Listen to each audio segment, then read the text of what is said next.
በተወለደ ጊዜ የወጣለት ስም ክርስቶስም ሳይሆን አማኑኤልም ሳይሆን ኢየሱስ ነው። ኢየሱስ ማለት አዳኝ፣ መድኃኒት፣ የአጋንንት ራስ መቀጥቀጫ መዶሻ። ይህ ስም የአጋንንት ራስ መቀጥቀጫ መዶሻ፣ የሕሙማን መፈወሻ፣ የሕሙማን መፈወሻ፣ የቅዱሳን ጻድቃን በደስታ መምነሽነሻ ነው። ይሄ ስም የአዲስ ኪዳኗ የቤተ ክርስቲያን የኃይል ምንጭ፣ የአዲስ ኪዳኗ የኃይል ምንጭ፣ የቤተ ክርስቲያን የኃይል ምንጭ። ኢየሱስ የሚለው ስም ግን ምንጊዜም ቢሆን ኃይል አንሶት የማያውቅ ኃይለኛ፣ ዘላለማዊ፣ ሁሉን ቻይ፣ የሚሳነው ነገር የሌለ ነው። አጋንንት ይሄን ስም ሲሰሙ ይብረከረካሉ፣ ይጨነቃሉ፣ ጨለማ ይውጣቸዋል። እንደ ሰይፍ የሚቆራርጣቸው፣ እንደ እሳት የሚያቃጥላቸው፣ እንደ መዶሻ የሚቀጠቅጣቸው ከሰማይ የተሰጠ አምላክም ሰውም በመሆኑ ለኛ ሕይወት የሆነ አዳኝ መድኃኒት ማለት ነው። ዛሬ እንደ እግዚአብሔር ፈቃድ የምንማርበት የትምህርት ርዕስ የሞት መውጊያ በመስቀል ሲሰበር የሚል ነው። እስኪ እንበል አብረን፣ የሞት መውጊያ በመስቀል ሲሰበር። የሞት መውጊያ በመስቀል ሲሰበር። የሞት መውጊያ በመስቀል ሲሰበር። አምጥሩ። የሞት መውጊያ ምንድን ነው? ሞት እኛን እየወጋ የሚገልበት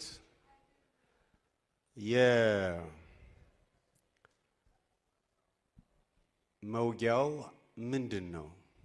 የሞት መውጊያው ምንድን ነው? ሞት እኛን እየወጋ የሚገልበት ጦሩ መውጊያው ምንድን ነው? የሞት መውጊያው ምንድን ነው? ያነበበ አንደኛ ቆሮንቶስ ምዕራፍ 15ን ያነበበ የሚነግረኝ አለ? የሞት መውጊያ ምንድን ነው? አንደኛ ቆሮንቶስ ምዕራፍ 15 ውስጥ አንብባችሁ እዚያ ታገኙታላችሁ። የሞት መውጊያ ኃጢአት ነው። ያዳመጣችሁኝ ነው? የሞት መውጊያ ኃጢአት ነው። ጥሩ። የሞት መውጊያ ወይም የሞት ጉልበት ኃጢአት ከሆነ የኃጢአት ኃይሉ ደግሞ ምንድን ነው? ኃጢአት በእኛ ላይ ኃይል እንዲያገኝ የሆነው በምንድን ነው? እነዚህን ያዙ። መሰረታዊ ነገሮች ናቸው። እነዚህ ለእያንዳንዱ ክርስቲያን በጣም አስፈላጊዎች ናቸው። የሞት መውጊያ ምንድን ነው አልኳችሁ? ኃጢአት። የኃጢአት ደግሞ ጉልበቱ ኃይሉ ኃጢአት በእኛ ላይ እንዲሰለጥን ጉልበት ያገኘው በምን ምክንያት ነው? ለኃጢአት ኃይል የሆነው ምንድን ነው? እስኪ የምታስቡ። በቃ ልንገራችሁ። የኃጢአት ኃይል ሕግ ነው፣ ትእዛዘ እግዚአብሔር ነው። እንግዲህ የሞት መውጊያ ኃጢአት ነው ይለናል የእግዚአብሔር ቃል። የሞት መውጊያ እኛን እየወጋ የሚገልበት ኃጢአት ነው። የኃጢአት ኃይል ደግሞ ሕግ ነው፣ ትእዛዘ እግዚአብሔር ነው። ትእዛዘ እግዚአብሔር አሁን ኃጢአት ነው ማለት አይደለም። ትእዛዘ እግዚአብሔር፣ ሕገ እግዚአብሔር ቅዱስ ነው። ምክንያቱም ከቅዱሱ እግዚአብሔር የተገኘ ስለሆነ ለሰው ልጆች የተሰጠው ትእዛዝ ቅዱስ ነው ትእዛዙ።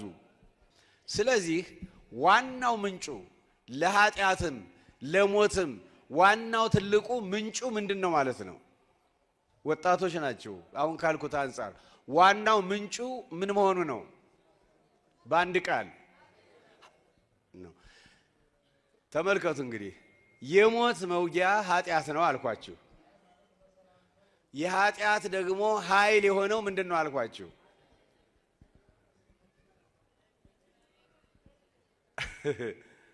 የሞት መውጊያ ኃጢአት ነው አልኳችሁ። ለኃጢአት ኃይል የሆነው ምንድን ነው አልኳችሁ? ሕግ ነው፣ ሕገ እግዚአብሔር ነው። ስለዚህ ለኃጢአትም ለሞት መውጊያም ምክንያት የሆነ ማን ነው ማለት ነው? በአንድ ቃል ምንድነው? ሕግ ነው። ሕገ እግዚአብሔር ነው። ትእዛዘ እግዚአብሔር ነው። ትእዛዘ እግዚአብሔር ቅዱስ ነው።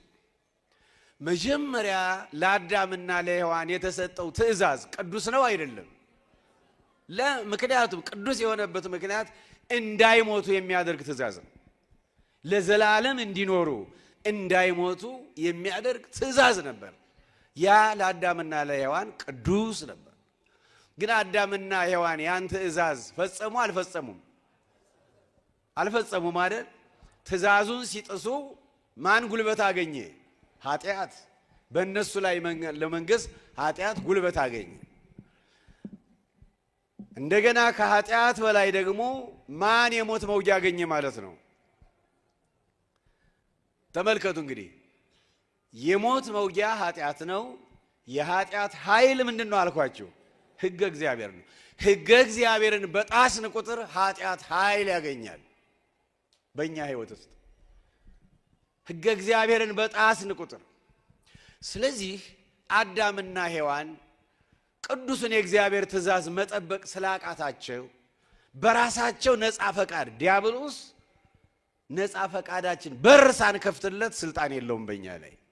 ግን አዳምና ሔዋንን እግዚአብሔር ሲፈጥር በፍጹም ነፃ ፈቃድ ነው የወደዱትን እንዲያደርጉ።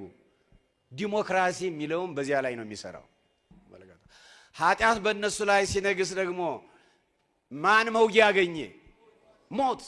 የሰው ልጆችን ለመግደል ሞት መውጊያ አገኘ። አሁን ይገርማቸዋል። ከዚያ በኋላ የአዳምና የሔዋን ዘር የሆነ ሁሉ በውርስ ይተላለፍበት ጀመር። እንደዚያ እንደ ክፉ በሽታ እንኳን ይሄ በሀገራችን የነበረው እንዲያውም ሐኪሞች ደርሰውበት በማህፀን ገና ይከላከሉታል አሉ አይደል እንዴ? ድሮ ግን በማህፀን መከላከል ሳይቻል ለልጅም ውርስ ነበር። የሚወለደው ልጅም በሽታውን ይዞ ነበር የሚወለደው። ነገር ግን ያለ እግዚአብሔር ዕቅድ ሕክምና የአዳምና ሔዋን የኃጢአት ውርስ ማንም የሚገድበው አልነበረም። ስለዚህ ያ የኃጢአት ውርስ ቀጠለ በአዳም ዘሮች። እንደገና ከውርስ ኃጢአትም በላይ የሰው ልጆች በባህሪያቸው ሁል ጊዜ ትእዛዝን መጣስ ሆነ። መጀመሪያ የተሰጣቸው አንድ ብቻ ነበር። ከዚያ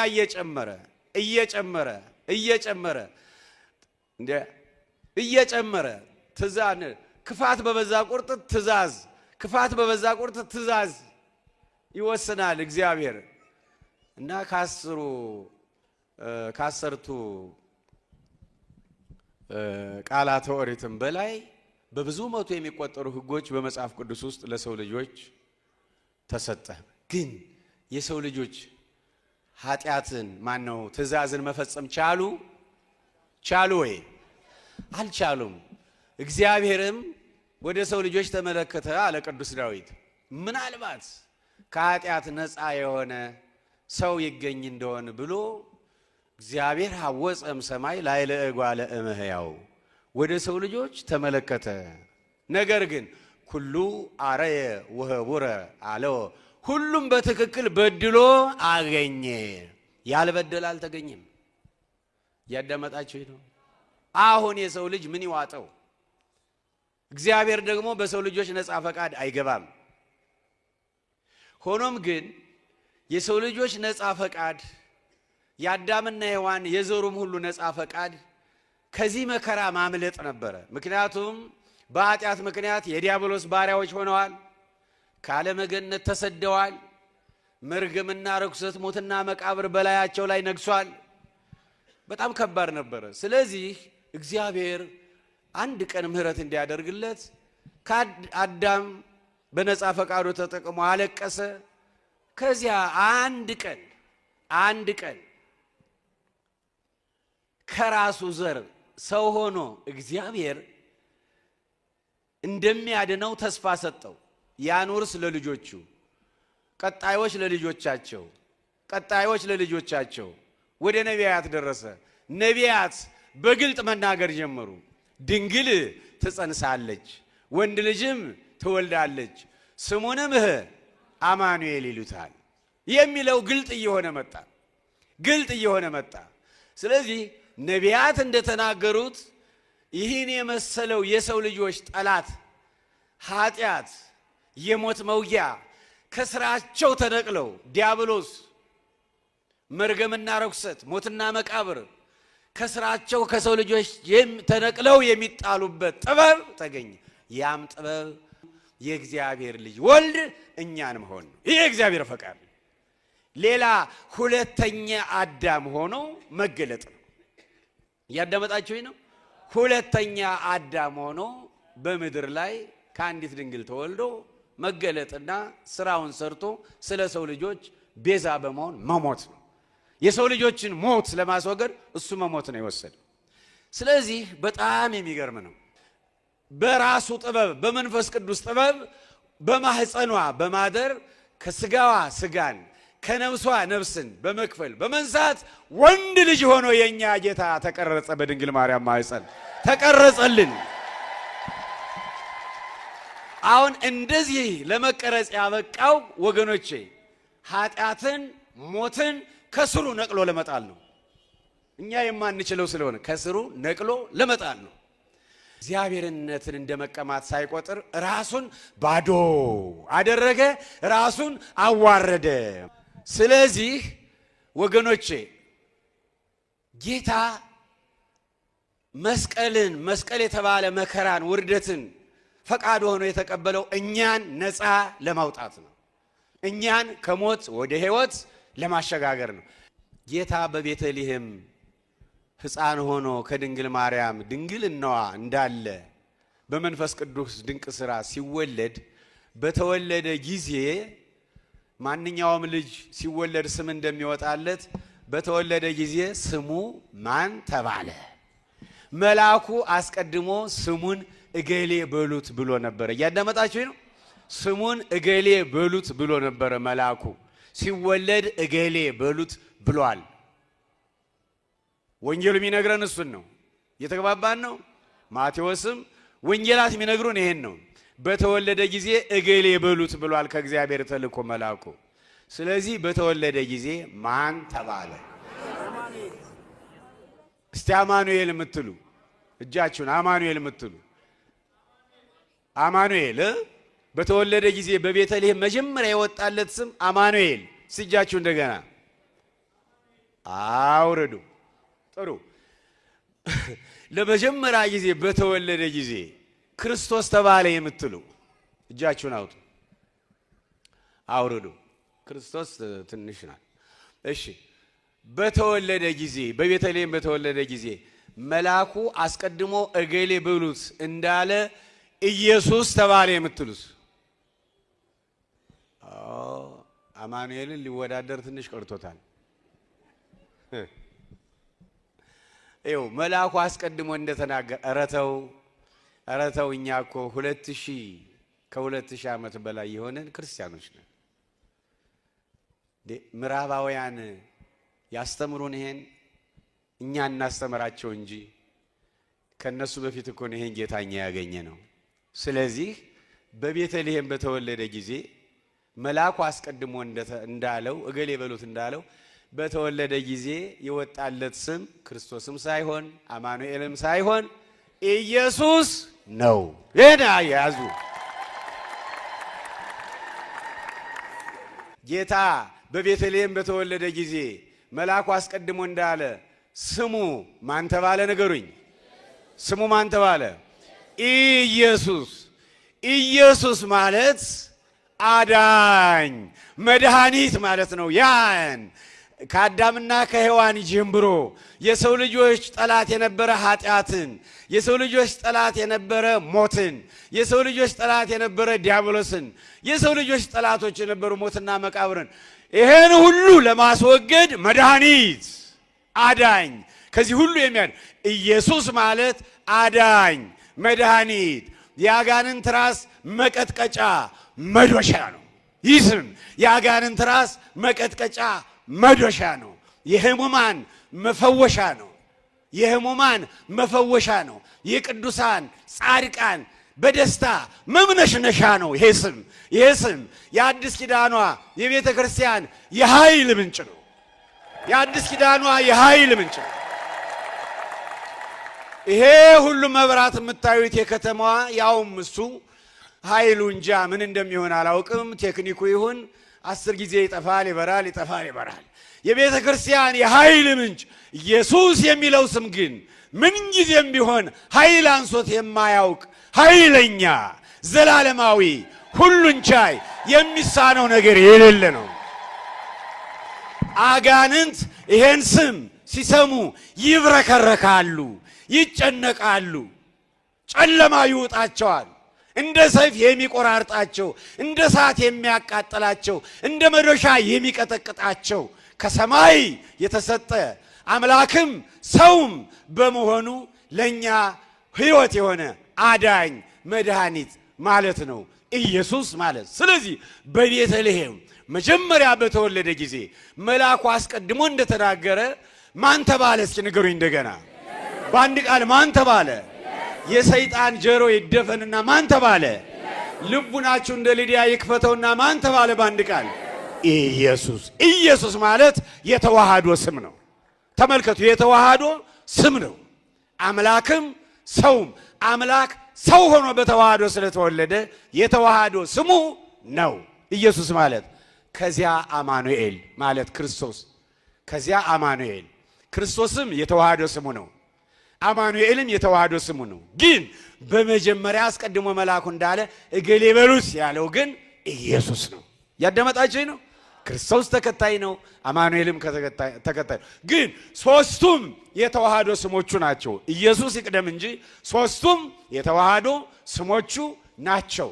አሁን እኔ ስም ስጠራ እናንተ የተዋሃዶ ስሙ ነው ትሉኛላችሁ። እኔ ስም ስጠራ እናንተ የተዋሃዶ ስሙ ነው ትሉኛላችሁ። በኋላ እናንተ ደግሞ ስትጠይቁኝ እነግራችኋለሁ። እኔም በጣም ጥሩ ልጀምር ነው።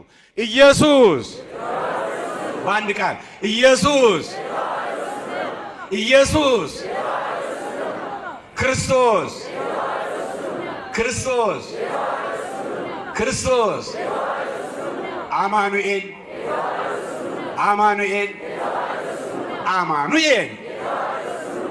ጠይቁኝ። የተዋሃዶ ስሙ ነው። የተዋሃዶ ስሙ ነው። የተዋሃዶ ስሙ ነው። የተዋሃዶ ስሙ ነው።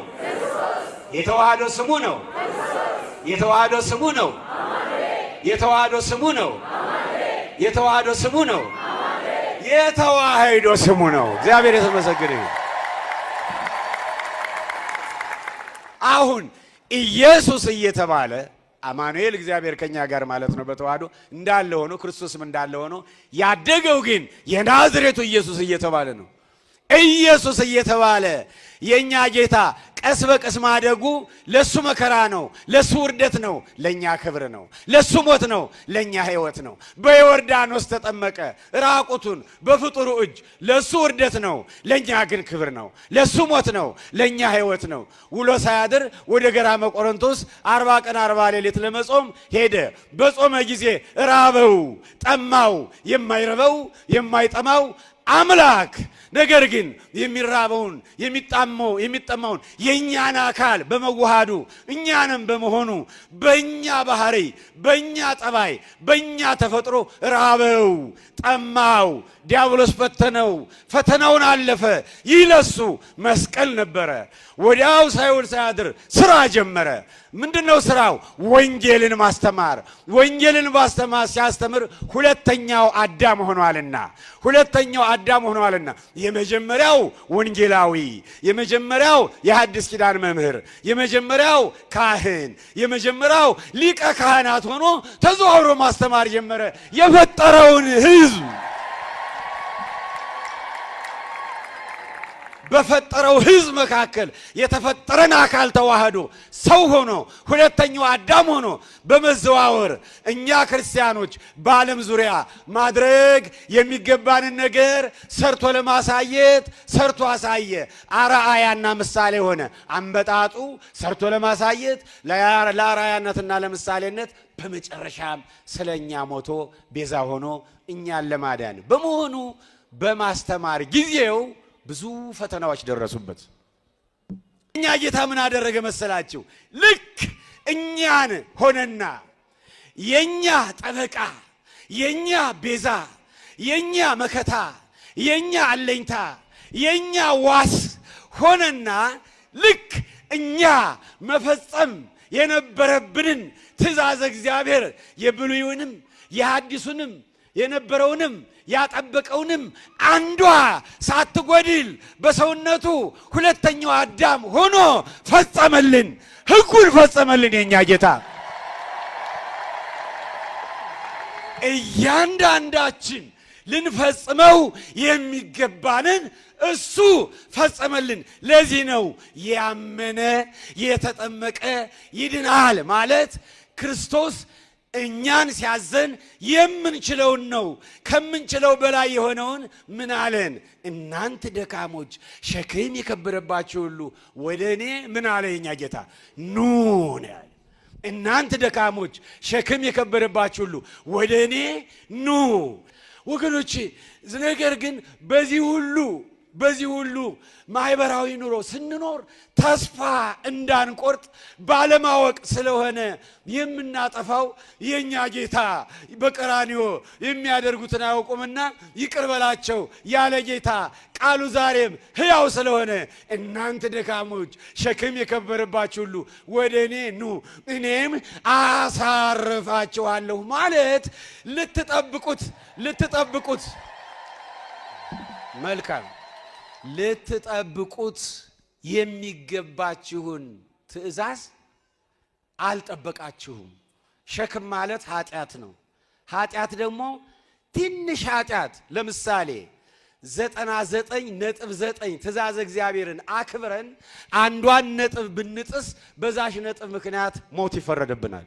ትንሽም ብትሆን ኃጢአት በእግዚአብሔር ዘንድ ብርሃን ከጨለማ ጋር ግንኙነት እንደሌለው ነው። እያዳመጣችሁ ነው። የኃጢአት ትንሽና ትልቅ የለውም። የማንችለውን ግን እኛ ልንችለው የሚገባንን እኛ ልናደርገው የሚገባንን እኛ ልንፈጽመው የሚገባንን ትእዛዛት ሁሉ በሙሉ የኛ ጌታ እኛን ወክሎ ፈጸመልን። ጠበቃችን ምንለው ለነዚህ ነው። ቤዛችን ምንለው ለዚህ ነው። አሁን ሕጉን ትእዛዙን አከበረ። ከሱ ምን ይገኝበት? ዲያብሎስ ኃጢአት ከሱ ቢፈልግ የለም። ንጹህ ቅዱስ ጻድቅ የዋህ ቸር ኃጢአት ያልተገኘበት የማይገኝበት ሆኖ ተገኘ። ስለዚህ እያንዳንዳችንን ሸፈነን። ኃጢአትን ሰራ ደግሞ የመጨረሻው ሞት ስለሆነ ወገኖች እኛን የሚወጋን ሞት ስለሆነ እኛ የምንሞተውን ሞት ደግሞ እሱ በቀራንዮ አደባባይ ወገኖቼ ተገረፈ፣ ተቸነከረ፣ በቀራንዮ ስለኛ ተሰቀለ። የሚያደርጉትን አያውቁምና ይቅር በላቸው ብሎ አንድ ጊዜ ለሁል ጊዜ ጮኸ። ያን ጊዜ ለኛ የእግዚአብሔር በግ ሆኖ መስዋዕት ሆኖ በቀራንዮ በመስቀል ላይ በተሰቀለ ጊዜ ነፍስና ስጋው በተለያዩ ጊዜ በስጋ ስለኛ በሞተ ጊዜ የኛን ሞት እሱ በወሰደ ጊዜ በእግዚአብሔርና በእኛ መካከል የነበረው የጥል ግድግዳ ፈረሰ፣ የጥል መጋረጃው ተቀደደ። ወገኖቼ ጨለማው ተገፈፈ። መድኃኔ ዓለም ኢየሱስ ክርስቶስ በውርደቱ በመስቀሉ በመከራው በሞቱ ይሄን አደረገልን። ዓለመገነት በደሙ ተከፈተ። ወገኖቼ ሰውና እግዚአብሔር ሰውና መላእክት በአንድ ላይ መዘመር ጀመርን። ሰውና እግዚአብሔር ታረቅን። የአሸናፊውን አካል ብቻ ሳይሆን አሸናፊውንም በመሆኑ የሚሳነው ነገር የሌለውን አምላክነትንም በመሆኑ ወገኖቼ መቃብር ክፈቱልኝ፣ መግነዝ ፍቱልኝ ሳይል በድንግል ማርያም ማህፀን ድንግልናዋ እንዳለ እንደተወለደ ሁሉ በመቃብርም መቃብር ሳይከፈት ሞትና መቃብርን ድል አድርጓቸው በኃይል በተዋህዶ ተነሳ። ስሙ ለዘላለም የተመሰገነ ይሁን። ይሄን ነው ያደረገ የኛ ጌታ። ይሄን ነው ያደረገ የኛ ጌታ። የሞት መውጊያ ኃጢአት ነበረ። የኃጢአት ኃይል ደግሞ ትእዛዝ እግዚአብሔርን ወገኖች ማፍረስ ነበረ። እሱ ግን አንዷንም ሳያጎል ፈጸመ፣ ነቀለው። ይሄን እንደገና ደግሞ ኃጢአት የሰራ ነው ሞት ይገባን ነበር ስለኛ ሞተ ሞተን ተቀብረን ለምን ቀረው ደግሞ ሞተን ተቀብረን እንዳንቀር ሞትና መቃብርን ድል አድርጎ በመነሳት ለኛ የወደፊት ትንሣኤ በኩር ሆነ ስሙ ለዘላለም የተመሰገነ ይሁን የትንሣኤያችን በኩር ነው ይሄ ነው ከስሩ ነው ነቅሎ የጣለልን ሞትና መቃብርን ትእዛዝን በመፈጸም ስለኛ ሞትን በመሞት የጠላት ዲያብሎስን ራስ በመቀጥቀጥ ተዘግቶ የነበረ ዓለምን በደሙ በመክፈት በእግዚአብሔርና በእኛ መካከል የነበረ የጥል ግድግዳን በማፍረስ ኤፌሶን 2 ላይ እንደሚነግረን ወገኖች በተዋህዶ ባፈሰሰው ደሙ መስቀል በተባለ በፈሰሰ ደሙ ጥልን ገደለው ይላል ዲያብሎስን ገደለው ይላል ሞትን ገደለው ይላል ወገኖች እንዲህ አይነት ጌታ ነው እኛ ያለን እንዲህ አይነት ጌታ ነው የፍቅር አባት ሰው ሆኖ ስለ ሰው ልጆች የሚሞት ጌታ መመሪያ ለሐዋርያት ሲሰጥ ከሰነበተ በኋላ በ40ኛው ቀን በተዋህዶ አረገ ኪሩቤል ላይ ተቀመጠ በቀደመ ክብሩ በኪሩቤል ዙፋን ላይ ተቀመጠ ድሮ ይቀመጥ የነበረው መለኮት ብቻ ነው በአብ ቀኝ ወገኖች አሁን ግን የኛን አካል ተዋህዶ በእግረ አጋንን ተረግጦ ወገኖች መጫወቻ ሆኖ ተንቆ ተዋህዶ የነበረው አካል አምላክነትን ተዋህዶ እኛም አምላክነትን ተዋህዶ አምላክም ሰውም ሆኖ ዛሬ ኪሩቤል ላይ መሆን ብቻ ሳይሆን የዓለም ቤተክርስቲያን ራስ ነው ኢየሱስ ክርስቶስ የዓለም ቤተክርስቲያን ራስ ነው እዚያ ላይ የተቀመጠው ጌታ ዳግም ይመጣል ዓለማት ያልፋሉ ሙታን እንነሳለን ቆሮንቶስ 15 ላይ እንደሚነግረን ከመቅጽበተ ዓይን ተለውጠን ብርሃን ለብሰን ብርሃን ተጎናጽፈን ይህ የሚራበው ሟቹ አካል የማይራብ የማይጠማ የማይሞት ሆኖ ብርሃንን ለብሶ ብርሃን ተጎናጽፎ ቅዱሳን ጊዜ የሰማይ ከዋክብት ስለምን ሆን ከዋክብት አያስፈልጉም ጨረቃ ስለሆነ ጨረቃ አታስፈልግም ፀሐያችንም ኢየሱስ ክርስቶስ በሆኑ ልጆቹ ብርሃናት ስለምን ሆን ጨለማ አይኖርም እንዲህ አይነት መንግስት እንዲህ አይነት ዓለም እንዲህ አይነት ኑሮ ወደፊት ተዘጋጅቶልናል ደስ አይልም ወገኖቼ አረና መስግነው ይህን ድንቅ አምላክ